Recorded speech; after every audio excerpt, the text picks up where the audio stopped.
Does streaming normalization change the sound of your record? Should you turn off the loudness normalization that's on Spotify, ostensibly so that you can hear exactly how the record was intended to be heard? Well, that would be to assume that the normalization changes the sound of your record. And it really doesn't. So, and I'm going to prove it. First of all, let us look at the definition of normalization.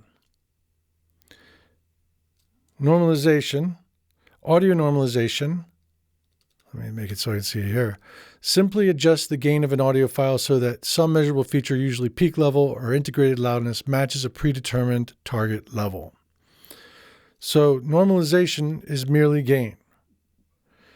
Now, Spotify, when you send your track to them, uses either negative gain and apparently positive gain if it's more or less than minus 14 LUFS. So if you turn in your record at minus 10 LUFS, then Spotify is going to bring your record down 4 dB. That's what that means. It's purely gain. They do not change the sound of your record. They do not apply limiters or compressors or anything else, because if they did, every producer and engineer on the planet would be screaming, holy hell. That is not going to happen. Okay? So, granted, there's all sorts of fucked up shit that happens, but that is not one of them. So, I have loaded a song in here into Logic, and I mixed this track for ASB on streaming last week, and I'll just play you a little bit. It's for the hate, just a day, another day, my race might fucking fade away. okay, so let us make a copy of it for starters, okay? Now, let us gain this down 5 dB, minus 5. All right, where do I come up with that? Well, currently this track measures at what?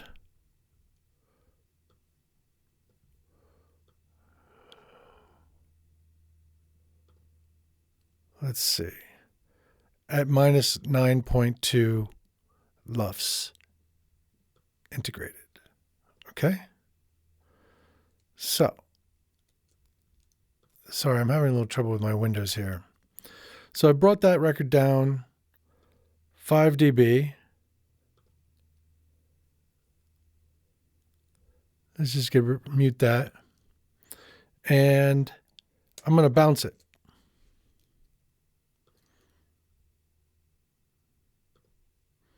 And we got Sunrise Dance, bounce 1, minus 5 dB. Okay. And then I'm going to load that one in here.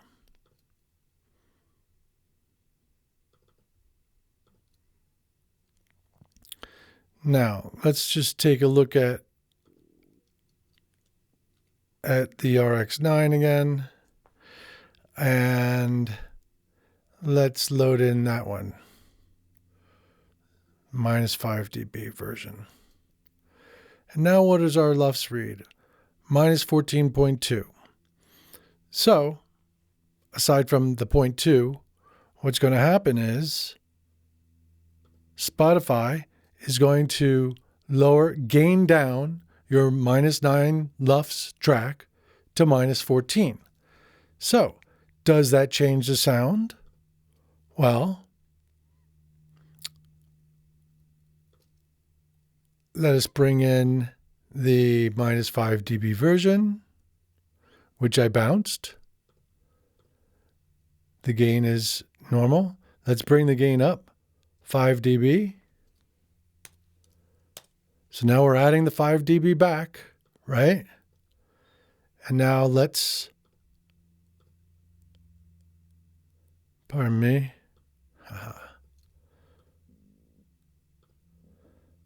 let's turn on this gain plugin with the polarity reversed, and then we'll play and we'll hear nothing.